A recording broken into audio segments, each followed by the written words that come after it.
ये जो प्लूटोनियम है, फिलहाल भारत इसी की खुशी मना रहा है कि हम लोगों ने अब प्लूटोनियम से भी आगे का काम सीख लिया है।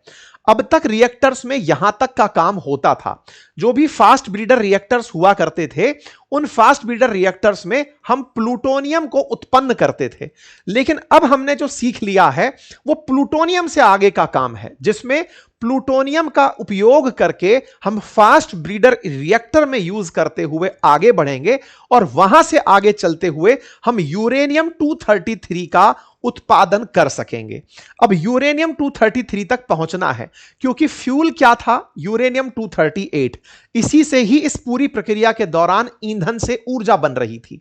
हम प्लूटोनियम तक दुनिया के सारे रिएक्टर्स पहुंचते हैं। दुनिया के जितने भी रिएक्टर्स हैं वो प्लूटोनियम बनाकर फर्स्ट स्टेज में बंद हो जाते हैं। हमने सेकंड स्टेप तैयार कर लिया। क्या कर लिया? हमने अब इसे प्लूटोनियम को यूज करना सीख लिया। मतलब उसको कैसे करेंगे? तो जो अभी हम करते आ रहे थे यूरेनियम के साथ, अगर वो प्रक्रिया हम थोरियम के साथ कर देते, थोरियम होता है 90, थोरियम 9232 होता है। अगर इस पर न्यूट्रॉन की वर्षा हो तो यह थोरियम 233 में बदल जाता है। यह हमने एक अतिरिक्त इस पर न्यूट्रॉन डाल दिया। हम जानते हैं कि अगर यह बीटा डिके कर दिया तो बीटा डिके करने से कुछ नहीं बदलेगा, लेकिन यहां पर एक नया एलिमेंट आ जाएगा जिसका एटॉमिक नंबर 91 होगा और ऊपर वो 233 ही दिखाई देगा। यह जो पूरी प्रक्रिया है जिसमें एक नया एलिमेंट आप एंट्री करा देते हैं, दैट इज पीए, इसे प्रोक्टेनियम कहते हैं। यानी कि थोरियम से प्रोक्टेनियम बनाने का पहला स्टेप पूरा होता है। प्रोक्टेनियम जब आपके पास बनकर आया, इस प्रोक्टेनियम का इस्तेमाल करके फिर से इसमें से बीटा डिके करा दिया जाए तो यूरेनियम 233 बनता है, क्योंकि 91 ये रहा। ऊपर उपस्थित जितने भी न्यूट्रॉन थे, न्यूट्रॉन पहले 142 थे, उन 142 को 141 में पहुंचाया गया, तो जो 91 प्रोटॉन थे वो बदल करके 92 में चले गए और 92 प्रोटॉन की संख्या यूरेनियम की होती है। यानी कि प्रोक्टेनियम से हमने यूरेनियम बनाने की कला सीख ली है। इस पूरी प्रक्रिया के अंदर शुरुआती जो न्यूट्रॉन वर्षा है वो कराने के लिए प्लूटोनियम की आवश्यकता होती है। तो अब आप इधर देखिए, हमने शुरुआती अभिक्रिया जहां तक दुनिया करती थी वो ये थी, जिसमें हम यूरेनियम को यूरेनियम 239 में बदलते थे, फिर नेपच्यूनियम में बदलते थे, नेपच्यूनियम को प्लूटोनियम में बदलते थे। लेकिन अब हमने क्या सीख लिया है कि हम यहां से आगे चलते हुए थोरियम पर न्यूट्रॉन की वर्षा करके उसको हमने अपने प्रोक्टेनियम में बदला और फिर यूरेनियम में बदलने की कला सीख ली है।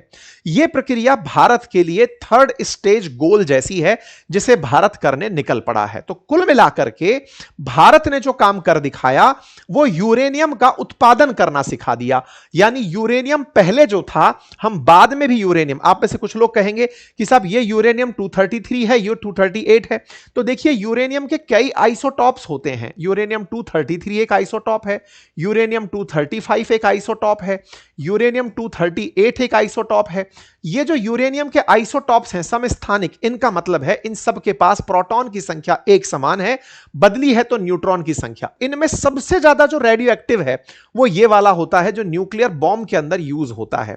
खैर, फिलहाल के लिए ये दोनों भी रेडियो एक्टिव हैं, जिसकी वजह से इनका बिजली उत्पादन में यूज हो रहा है। कहानी क्या है? कहानी यह है कि हमने कंट्रोल्ड वे में थोरियम पर हमला करा के थोरियम को यूरेनियम में बदलने की जो कला है उस पर इशारा कर दिया है। कुल मिलाकर के प्रेशराइज्ड हैवी वाटर के अंदर प्लूटोनियम का यूज करके हम बिजली उत्पादन की कला सीख गए हैं। यहां पर थोरियम के अंदर भी न्यूट्रॉन बारिश होने लगेगी। हम अब थर्ड स्टेज में एंट्री करने जा रहे हैं, जहां केवल थोरियम से यूरेनियम बनने लगेगा। फिलहाल के लिए हम प्लूटोनियम से बिजली बनाने की कला सीख गए हैं। हम प्लूटोनियम को यूरेनियम में बदल रहे हैं फिलहाल के लिए। बाद में हम इसी प्रक्रिया का इस्तेमाल करते हुए, जो आज प्लूटोनियम से यूरेनियम की है, इसी प्रक्रिया का इस्तेमाल करते हुए हम थोरियम से यूरेनियम की तरफ जाएंगे।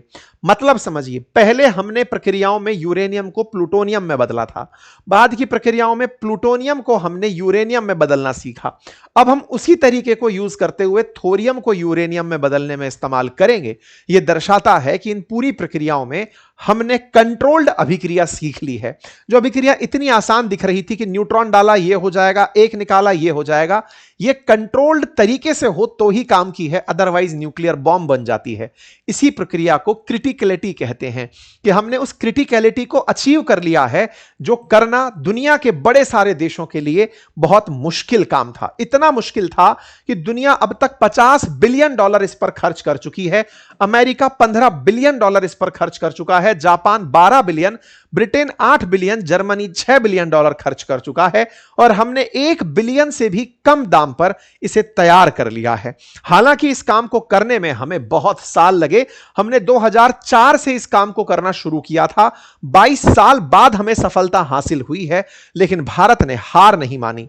इसके पीछे का एक बड़ा कारण था। भारत के हार ना मानने का बड़ा कारण यह था कि अगर हम यूरेनियम आधारित बिजली उत्पादित करते रहे तो हम फिर से दुनिया पर निर्भर रहेंगे। अगर हम थोरियम को यूरेनियम में बदलना सीख गए तो यह हमारे लिए एक बड़ी बात होगी, क्योंकि हमारे पास दुनिया का 25% थोरियम है। हमारे पास 1 से 2% यूरेनियम है, लेकिन 25% हमारे पास थोरियम है। अगर हम उसे यूज करना सीख गए तो हम दुनिया में बिजली के मामले में थोरियम आधारित बिजली उत्पादन पर आत्मनिर्भर होंगे। भारत ने पेशेंस के साथ इस काम को किया। ये पिछले साल की तस्वीरें हैं जब इसकी प्रोटोटाइप का उद्घाटन हो रहा था, काम हो रहे थे, और फाइनली भारत ने यह कारनामा कर दिखाया है। इस कारनामे का उपयोग होने में अभी हो सकता है कुछ साल और लगे। फिलहाल के लिए 500 मेगावाट का हमने एक प्रोटोटाइप तैयार करके, एक नमूना तैयार करके चलाना सिखा दिया है कि ऐसे ऐसे काम होता है। तमिलनाडु के कल्पक्कम में भाविनी के द्वारा यह कार्य किया गया है, जो भारत के ही परमाणु ऊर्जा विभाग के अधीन है। और इस रिएक्टर से अब आने वाले समय में दुनिया को बड़ी उम्मीदें होंगी कि भारत ने इंडिजीनियसली यह तकनीकी कैसे विकसित कर ली। हमारी इस तकनीकी से ना केवल हम ऊर्जा आपूर्ति करेंगे बल्कि आत्मनिर्भर रहेंगे, क्योंकि थोरियम हमारा अपना है।